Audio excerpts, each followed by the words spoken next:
All right, hello everyone. Thank you very much for coming.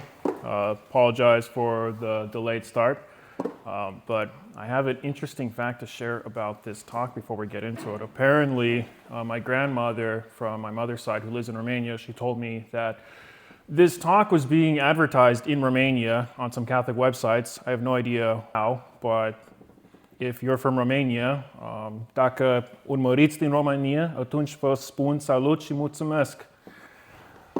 So before we get into this presentation, I want to read from a document. And I won't tell you what the document is, but while I'm reading it, I want you to try and guess who wrote it and what the context is.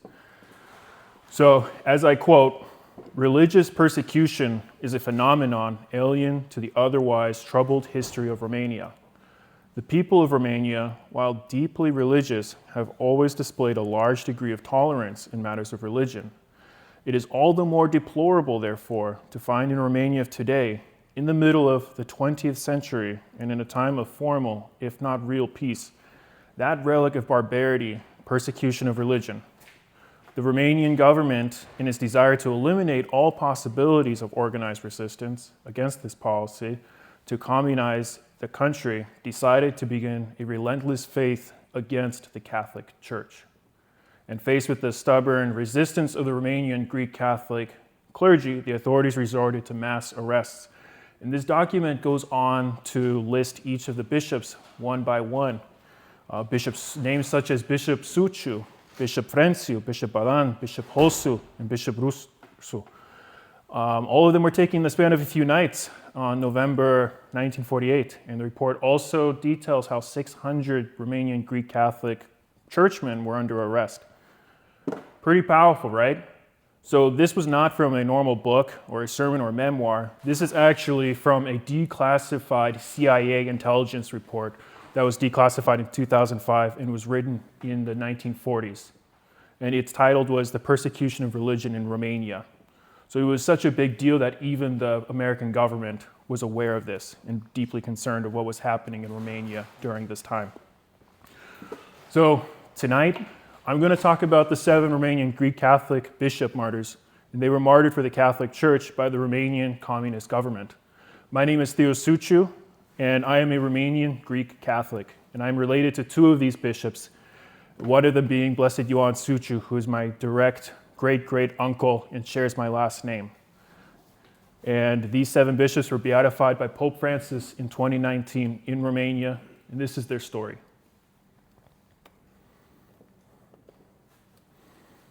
So Romania is a country in Eastern Europe, in case you didn't know. It's a very beautiful country, a country with a very complicated past. A lot of ugly parts as well, but very beautiful in its natural places. And in fact, that castle you see at the bottom, arguably our most famous countryman used to live there. His name was Vlad Țepeș, otherwise known as Count Dracula, and that's Castel Bran. And here's some other beautiful castles and cities and landscape that we have in Romania. Now, over the history of Romania and communism, we have to start from the very beginning, which would be in Dacia, which is what Romania was known as during the ancient period of time. The Dacians lived in the Carpathian area, which is modern Romania to this day, and in the 2nd century AD, the Roman Empire began a conquest into Dacia and conquered the Dacians. And from this combination of Dacians and Romans, we give birth to the Romanian people in this Latin-based Romanian language. That's why Romanian sounds so much like Latin. In fact, some people would say it sounds like Italian spoken by a Russian tourist. So some people might scoff at that. During 1944, we have the Soviets who take over Romania, and the occupation begins. The monarchy is abolished, and the Romanian people's communist government is set in place, and Romania becomes a Soviet satellite under Moscow's control.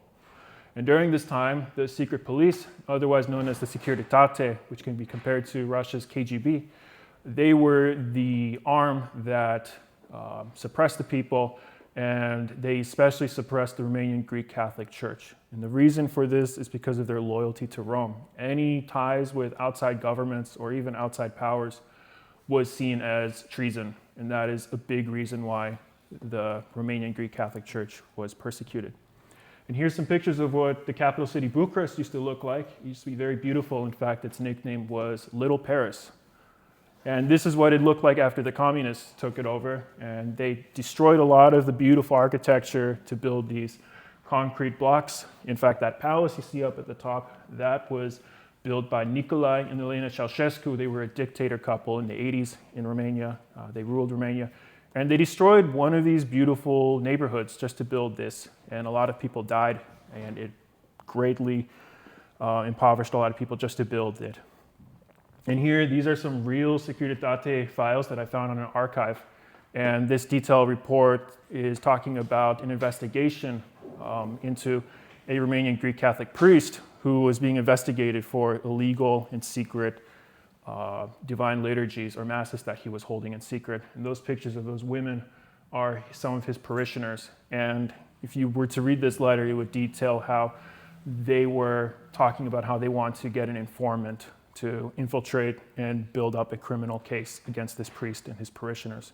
So this is just the reality of what Romania had to go to for 40 years.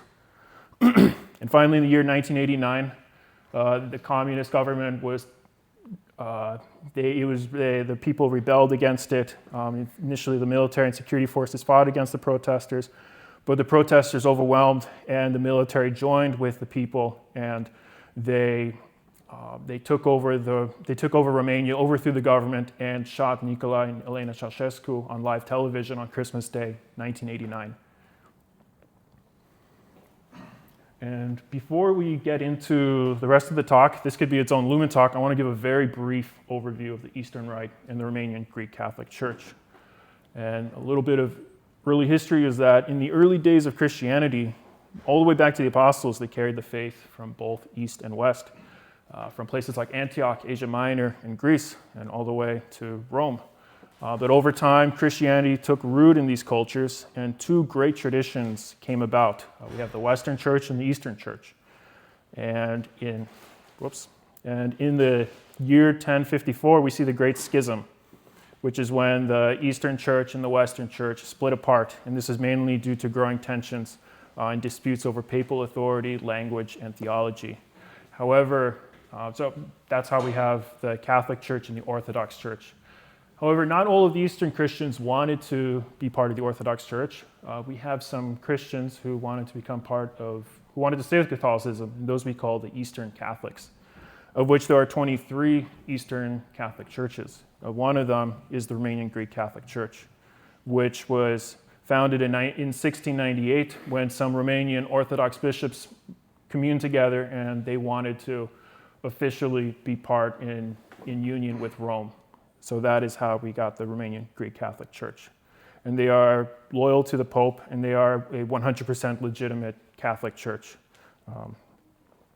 However, in the year 1948, when there was about 1.5 million members of the Romanian Greek Catholic Church, the communist government outlawed and abolished the church, and they tried to do something called a great reunification of the Romanian Catholic Church with the Orthodox Church, because from an outside perspective, they looked very similar, and it's true, they are very similar. The Orthodox and the Greek Catholics are very similar. However, the Romanian Greek Catholic Church was loyal to Rome, and the reason the communists wanted them to merge with the Orthodox is because all of the Romanian Orthodox leadership lived in Romania and were therefore compromised by the communist government. They did not like the fact that they couldn't touch the Pope, and because of that, they wanted to abolish this church. And that's when 40 years of persecution began. And these are the 7 bishops. All 7 of them were martyred. In fact, there were 12 total, but these are the 7 that were martyred and imprisoned. Pope Pius XII had something very beautiful to say about them. He said that they were 12, just like the 12 apostles. However, none of them was a Judas, because none of them betrayed the Catholic Church. And throughout their imprisonment for years, they were offered many times, they were offered many outs. They could have given up at any point and become Orthodox and give up the Catholic Church. All they had to do was renounce Rome and live very easy lives after that, but all of them refused. And these are their prison pictures. These are real mugshots from them. And you can see they look very They look very rough, to be completely honest. And here we have Romania. We're going to go traveling throughout the country, virtually, of course. And we're going to start in the capital city of Bucharest. And in Bucharest lived Bishop Vasile Aftenie and Bishop Liviu Chinezu. And we're going to start with Vasile Aftenie. He came from humble peasant roots, and he was the parish priest of St. Basil the Great church in Bucharest, which is a Romanian Greek Catholic church. He was known for his warmth and humor and closeness to people. And this church that he was the parish priest of is actually my maternal grandparents' home parish in Romania. They still go there every Sunday to this day. And in fact, whenever my family and I visit Romania and Bucharest, this is also our home parish as well. And during the rise of communism during the 1940s, everything was starting to get really tense in Romania. The government was starting to really watch the Romanian church, the Romanian Greek Catholic Church, and they wanted to outlaw it, but they did it slowly over a span of a couple of years. And at this point, Bishop Aftenie was even warned by the Minister of Religious Affairs, who was a communist himself, that he had to leave Romania, because only those who escape will be able to avoid prison and death. And there's a story that when he heard this, he went to an icon of the Savior and he prayed, "Lord, to whom will you first give this great grace?" And it's fitting that he said that because he was the first of the 7 to be martyred, almost as if predicting that it would be. But despite his heroism and all that, he was also very lighthearted. He was very heroic, despite what the secret police tried to throw at him. Around this time, he was under great surveillance. I'm talking like 24/7. There's secret police following him everywhere. And you'd think he's very nervous, right? And of course he was, because every creak at that time, or every sound, it sounded like the secret police just following him around the corner. But after a while, he kind of got used to it. He got to the point where he's like, "Oh, it's the usual guys, good morning." Like he would say good morning to them, which they didn't like. And he would see them on the tram, the same 2 guys, acting very inconspicuous. I mean, they're very serious, rough and tough security agents. And they're desperately trying to avoid eye contact with this bishop. And one day he decides to mess with them. So every time he goes on public transit, he buys their tickets too, telling them, like, "Oh, I noticed you guys forgot to buy your tickets. I don't want you guys to get in trouble with the ticket control. Don't worry, boys, I got you this round." You just know that those agents came back to HQ and were like, "This guy is messing with us. Please make him stop. Can we go to someone more interesting?" And my favorite part is that he notices like the same black car following him every day. And keep in mind, he's walking on like sidewalks, so it's very difficult for this car to very slowly follow him. So he just goes up to the car, knocks on the window, and he tells him, like, "It must be very difficult. Why don't you just take me in the car? Your job is to know where I'm going, and my job is to go around Bucharest, so why don't you just go? I'll tell you where I'm going, and you'll be doing me a great kindness too, because I don't have a car." And in those times, everyone was terrified of the secret police. These were very scary people. They can make you disappear. And then there's Bishop Aftenie, who's trying to get them to carpool with him. So even under surveillance, he never lost his faith or even lost his sense of humor. And despite all of this, there's also another story about how after a service, he was speaking with a cantor and his fellow parish priest. He was a bishop at the time, so he's speaking with his parish priest, Bishop Tito Chinezu, who would go on to become a fellow martyr. He was talking to him, and a girl came up to them and said that she overheard some strange men talking about how they wanted to arrest the bishop that night. And when he heard this, his parishioners offered him a place to hide. And they offered him a place to hide, and when he heard this, he refused. He said, "How can I leave? Would a general desert the front?" And he was arrested that very night, and through a year and a half of torture and in the prison system, he was the first of the 7 to die, and he died in the year 1950. And he was buried secretly in Bucharest because the government was afraid that his followers or his parishioners would find his grave and treat it like a pilgrimage site. And it did become a secret pilgrimage site. And in fact, Pope St. John Paul II himself visited Blessed Vasile Aftenie's grave when he visited Bucharest after communism fell in May 1999. So here we have Blessed Liviu Chinezu. He was a lifelong friend of my uncle, Blessed Ioan Suciu. They were best friends. They were friends in high school, and they went to seminary together. And he became a professor of religion and philosophy. And he was also a parish priest of St. Basil the Great. He worked closely with Bishop Aftenie, who we just talked about. So they were both arrested together on that fateful night in 1948. And what's interesting is that he was actually a priest when he was arrested. And he was made a bishop secretly, with the permission of the Pope, of course, secretly in the prison camp. And eventually he died from cold exposure in Sighet. His death was especially tragic because to give you an idea of what it was like there, the prison guards, they had a rule that if there was a prisoner who was dying, he wasn't allowed to die with other prisoners around him. He had to die alone. But what they did is that when they found out that he was dying, they took him and they told everyone they're just taking him to the hospital to treat him. But really what the hospital was an empty room by himself with an open window with cold wind coming in, and he froze to death that way. So this is a picture of Blessed Chinezu with his mother and his sister.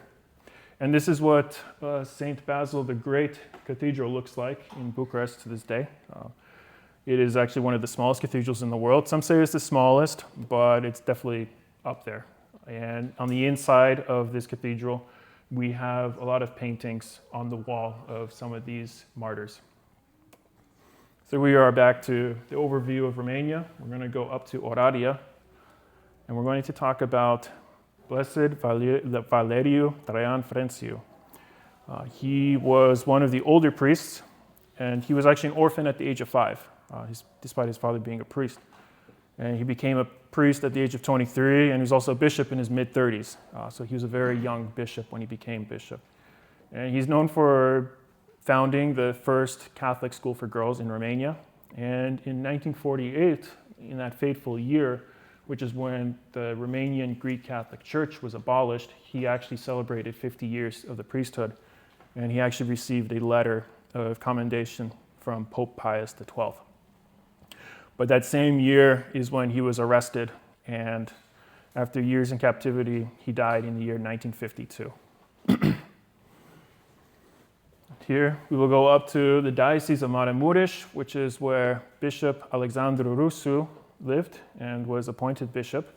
At the time when he was made bishop, Martyred Diocese was brand new, so he helped build that diocese from the ground up.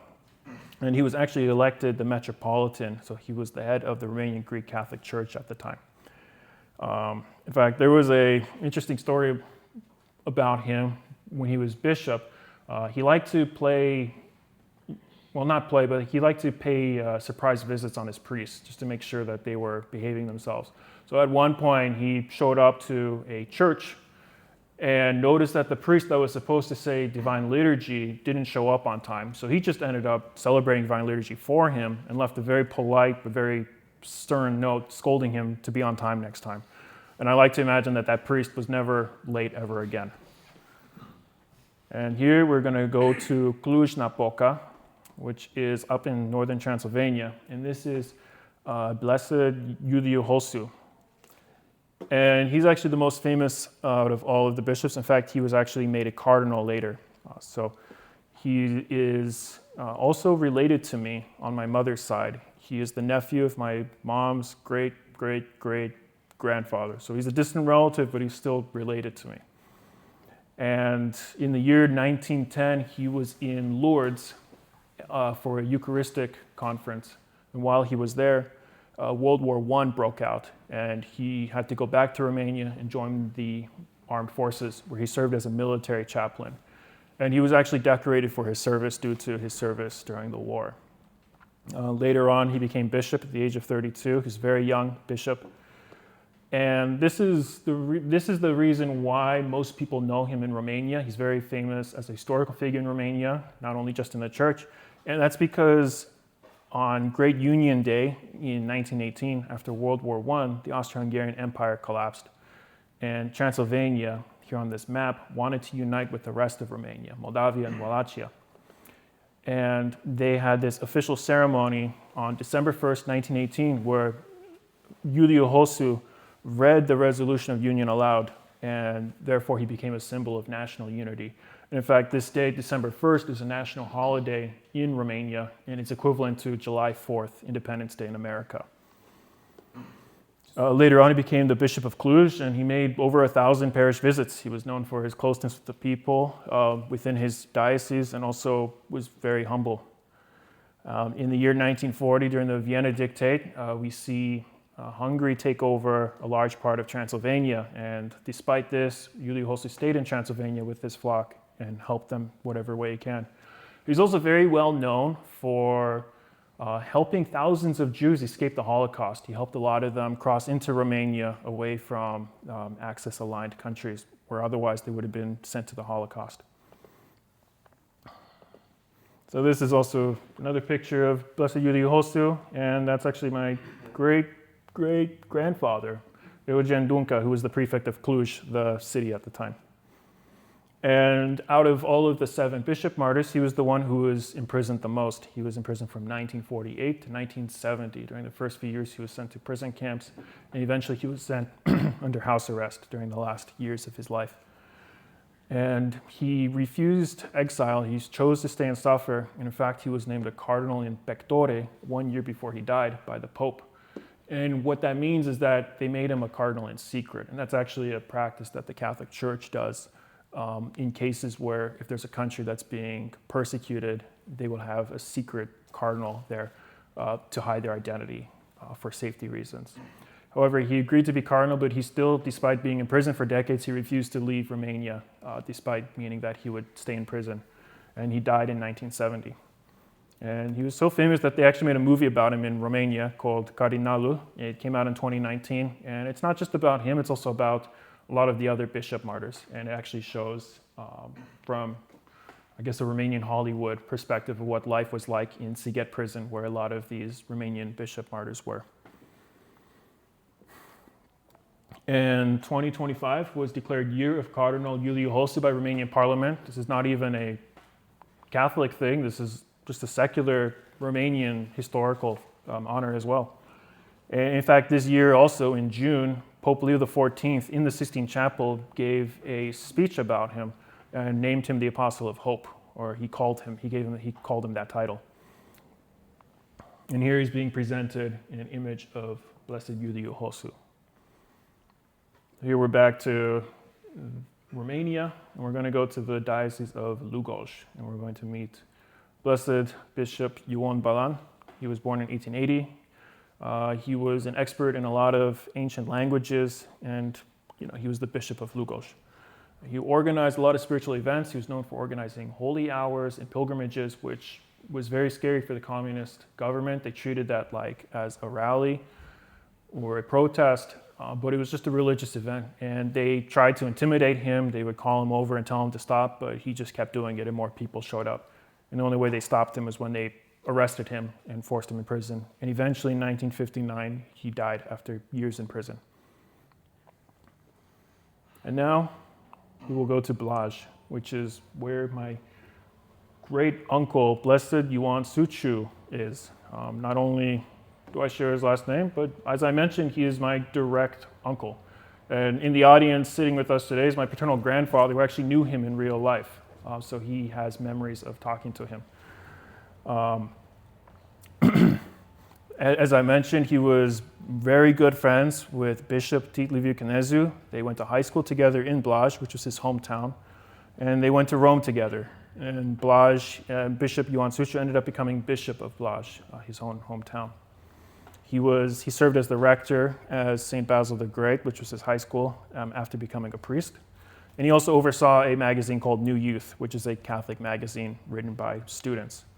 He was known as the young and fun priest, and he was known very well for taking his students out on hikes, for playing soccer with them, and also catching snakes in the wild and handling them to impress people. In fact, there was a time when he was still a priest, Bishop Aftenie was visiting, and there was a soldier who caught a snake in a nearby lake, and the story goes that Father Suciu just walked up calmly, held the snake as if it was a loaf of bread and started handling it. And Bishop Aftenie wrote in his own memoirs that he was holding the snake and he and the snake were looking at each other as if they'd known each other for years. That's how natural it was to him.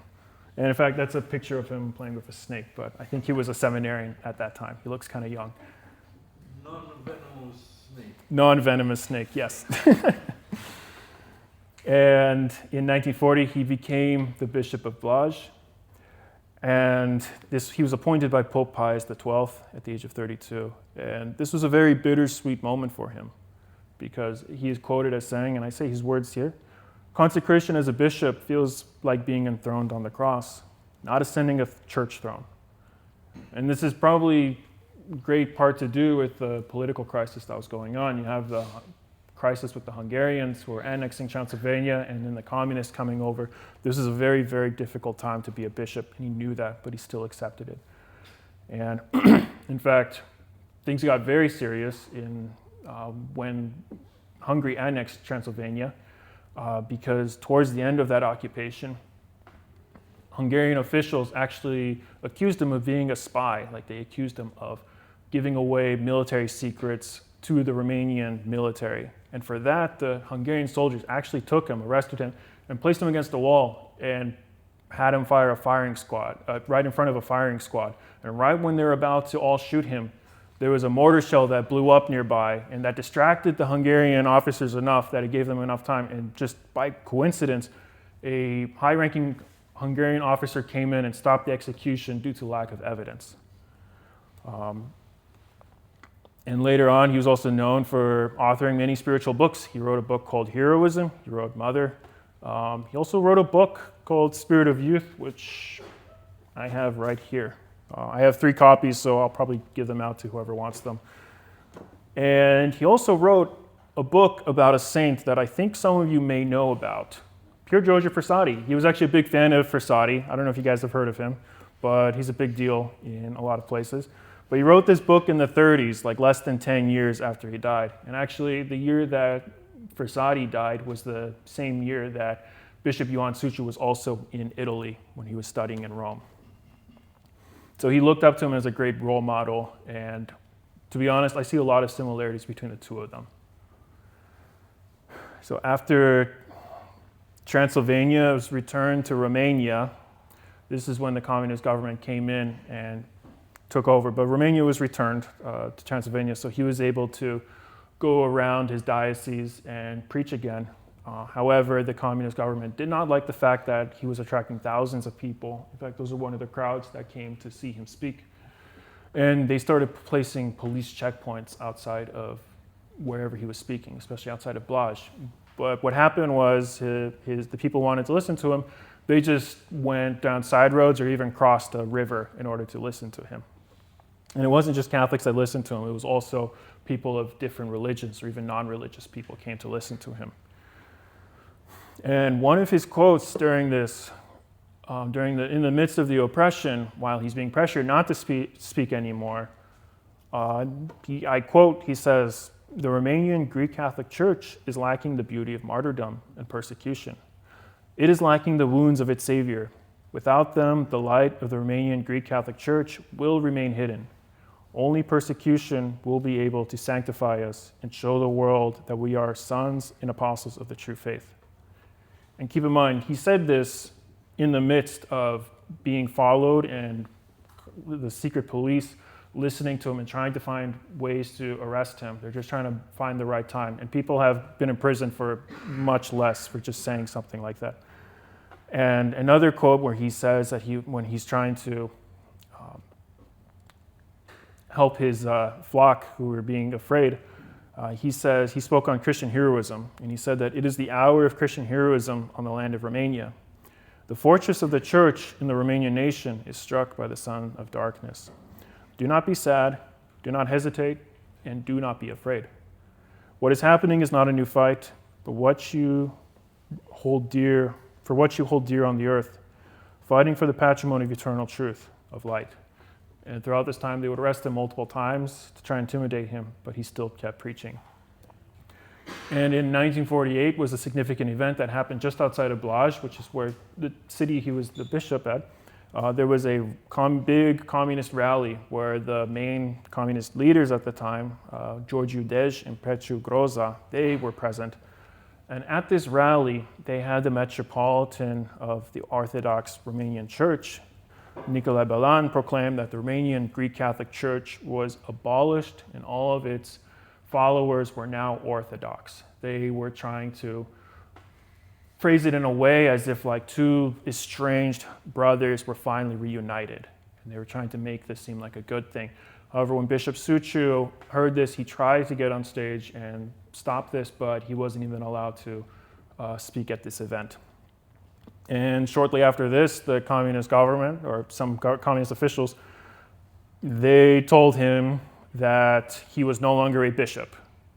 And unfortunately, that did not work for them. So he responded that if the Minister of Agriculture said that the oak tree is no longer an oak tree, then the oak tree is still an oak tree, and I'm still a bishop. So it doesn't matter what they say, he's still going to be a bishop. And finally, in 1948, he was arrested. His rectory was ransacked and destroyed. A lot of the contents inside of it were destroyed.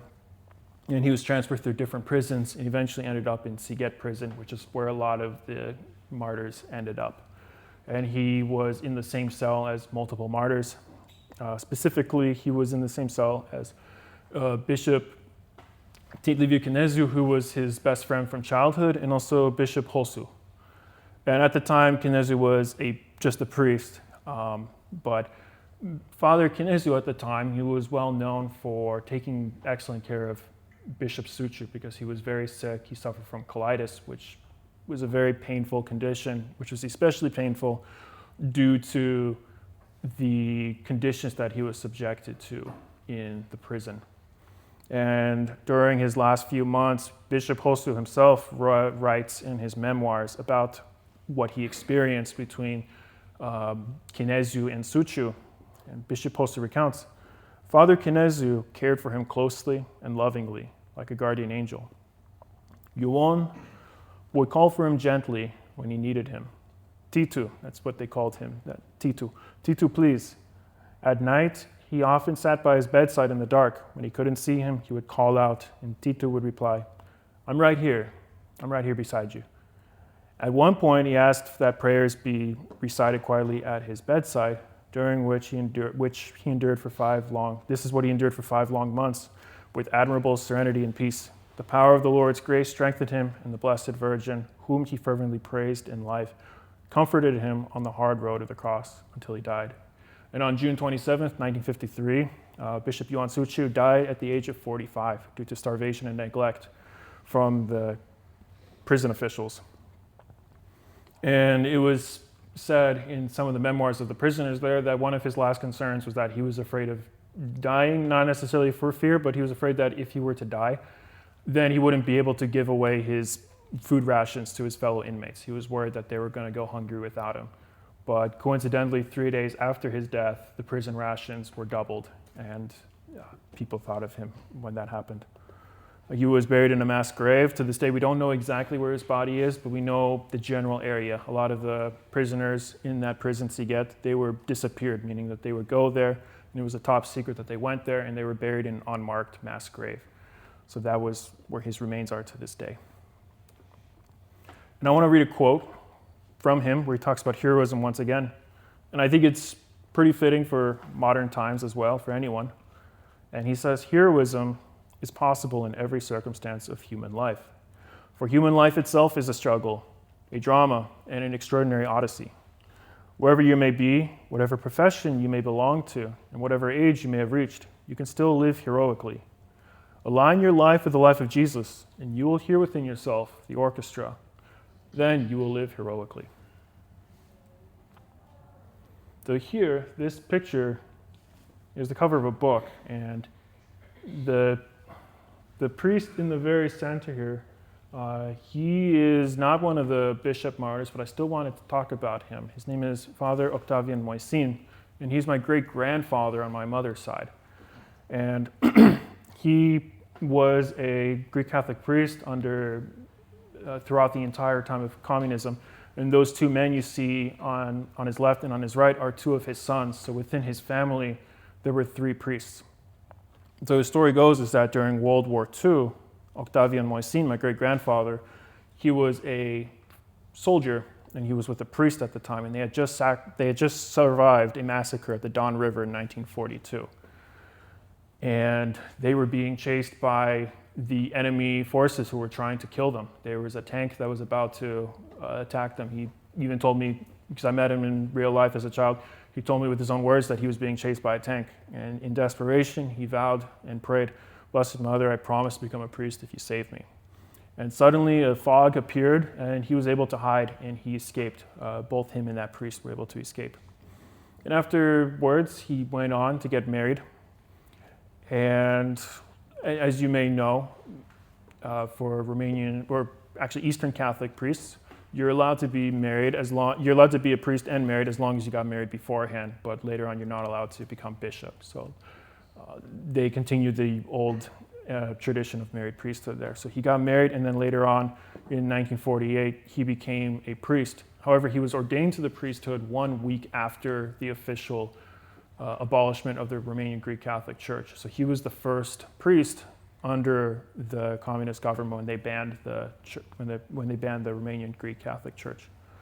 And he had 7 children, and by day he was a chemical engineer, and he would offer secret divine liturgies or masses by night in secret in his catacomb chapel that we have here. In fact, the title of this book is called 65 de ani în catacomba, which means 65 years in the catacombs. So it's a book about him and the 65 years that he endured.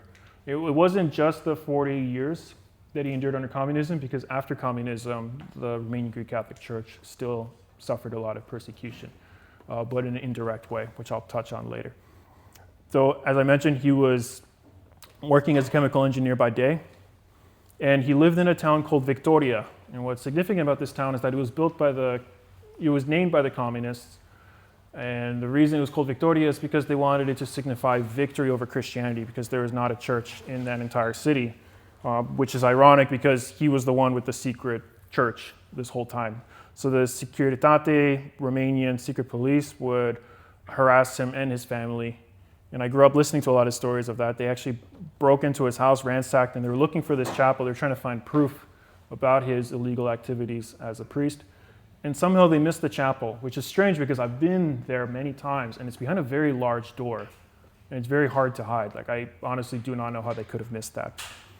But despite all of this, he still celebrated divine liturgies throughout those years. And in fact, after communism fell in the year 1989, the local chief of Securitate, who actually was the one who sent agents to harass him and his family, came up to him and asked him for forgiveness, and my great-grandfather forgave him. And he was actually later honored by Pope St. John Paul II for the work that he did during this difficult time. And this priest here is Father Anton Moisin. He is my great-grandfather's son. He continued to fight for the Romanian Greek Catholic Church even after the revolution, because many of the churches that were once part of the Romanian Greek Catholic Church were confiscated and given away to, either they were closed down or given away to the Orthodox. And unfortunately, a lot of these churches were never returned. And he fought very hard to try his best to get these churches back. And he was also a historian, a professor, a priest, and he was an author of over 200 books.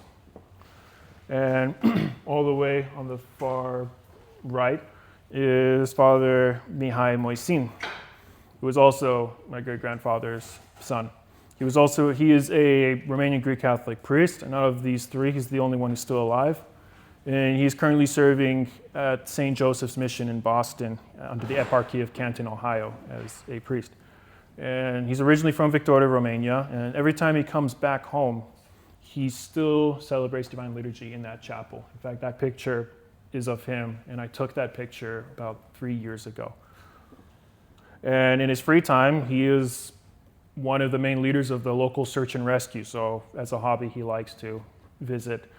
He likes to help and save people who are hiking or mountaineers in the local mountains. And this is a picture of me as a small child with my great-grandfather. And I'm just going to go over some pictures of the beatification in Blaj in 2019. This is when Pope Francis came to Blaj in Romania to beatify the 7 bishop martyrs. And what's significant about the location that they picked is that this is the very same field, which is called the Field of Liberty in Blaj. That's the same field where the communist rally publicly said that the Romanian Greek Catholic Church was abolished and that it was no longer a thing anymore. And I think it's very fitting that we have the 7 bishop martyrs who died for that church beatified there. And here, that lineup of bishops are the living Romanian Greek Catholic bishops who are currently serving today. And here are some more pictures. There's a picture of me over there. I had the honor of helping present an icon with some people who were instrumental to the beatification process. And I actually got to meet the living relative of my uncle's best friend, Blessed Chinezu. I got to meet his great-nephew, and he was around my age, so we got to process up together, and we presented this icon along with some other people to Pope Francis. And there were thousands of people. In fact, some very famous people were there. This was the president at the time of Romania, so even he showed up for this event. And that's a picture of me with the Bishop of Bucharest, and that's also a picture of my family in attendance in Blaj at this event. And this is the icon that we presented with the 7 bishop martyrs. And this is a picture here. I was given permission by the bishop in Romania, one of the bishops in Romania, to take some first-class relics of Blessed Vasile Aftenie, the first bishop I talked about today. And I was able to give them to St. John Chrysostom Parish, which is here in Seattle. It's a Ruthenian Rite Byzantine Catholic Church. And also to the Byzantine Catholic Men's Monastery, Duhovny Dom in Oregon. And so very recent news in the Romanian Greek Catholic Church. I was asked to actually announce this. The Synod of Bishops of the Romanian Greek Catholic Church, united with Rome, gathered in a session in Rome from November 2nd to November 6th, 2025. Today is November 6th. And they elected His Holiness Claudiu Lucian Pope, currently the Diocesan Bishop of Cluj, and he has been made the major Archbishop of the Romanian Greek Catholic Church, united with Rome. And he is now the new head of the Romanian Greek Catholic Church, and this happened today, just a few hours ago. And this is a big deal for the Romanian Greek Catholic Church, and also it's a big deal for my family. He's a family friend of ours. In fact, here's a picture of me and my wife when we got to visit him in Cluj just a year and a half ago. And that icon in the middle is a wedding gift that he gave to us. And that's also a picture of Bishop Claudiu and Bishop Cristian, who are visiting my maternal grandparents. And my grandparents were very helpful with this presentation. I want to personally thank the 2 of them for their help. And yeah, that is the story of the 7 Romanian Greek Catholic bishops. Thank you very much.